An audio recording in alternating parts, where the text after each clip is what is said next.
Hi everyone, it's Fitz with your daily delivery. Welcome to a new week of Big 12 sports. Of course, the K-State Insiders is at 1 p.m. today on this YouTube channel. Got a lot to discuss with the gang, Big B and Tim Everson and Glenn Kinley. Go check that out. Hey, your reminder that this YouTube channel needs your support. Every creator's channel needs your support. Subscribe, hit the thumbs up, leave the comments, interact with the videos. It makes a big difference for the creators. If you love the content, you can do that for us. Hey, I just don't understand the thinking at ESPN. Now let me get into that. That covers a wide swath of topics. But with Big 12 football, I understand why they do what they do. They, delay scheduling games for a time or a network until 2 weeks out.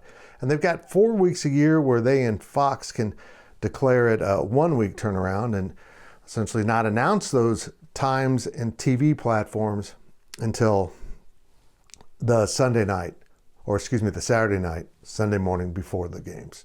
So they do a good job in football, making sure the biggest games are on the biggest platform.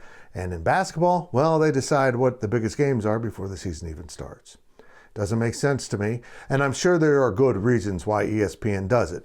Maybe coordinating, the talent, on-air talent, and the crews in terms of production that need to be there are dictated by the platform. But I'm seeing too often in this conference the simple truth that good games are going on ESPN Plus and being far less visible than games that are earning one of the network spots. At least as the season has gone on, they're kind of acclimating to what is actually happening. Iowa State's having a fantastic season. They're an entertaining team, and they're well coached. And they deserve to be playing on the biggest platforms right now available because they're playing the biggest games, including Monday night at Houston. And that game was promoted to Big Monday, and K-State's game at Texas was demoted to ESPN2. Still good coverage for K-State and Texas, but the best game will now be on Big Monday, and I salute them. They've, I think, adjusted another Iowa State game to recognize how good the Cyclones are playing. When you have a platform like ESPN Plus, I know that the people at ESPN want to create it as an equal entity because they want people to subscribe. They don't want just the bad games on there, if you want to call them that. They want good games on there, including Kansas and Houston, Iowa State, Tech, the 4 teams that are probably in contention to win the conference title. But while I understand that, it's also very obvious that the viewership is down. It's hard to find these games.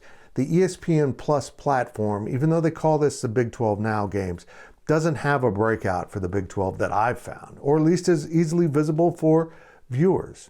It's just all those Big 12 games are in a mix and a muddle of games of smaller schools and less important games, and they're hard to find. I wish ESPN would do a 2-week window on college basketball, maybe having a 1 week here and there. If you have the rights to the game already, which you pre-selected in the preseason, just hold off and don't announce the platform until later. Seems like a logical thing to do, but sometimes logic just doesn't apply to ESPN, and we know that all too well. Make sure you check out the link in the story, melreg.com, golf apparel, 10% off with the code LifeOfFitz. I love this stuff, although this shirt I think was discontinued. I think I got one of the last ones. You got to act fast. They're constantly bringing out new stuff.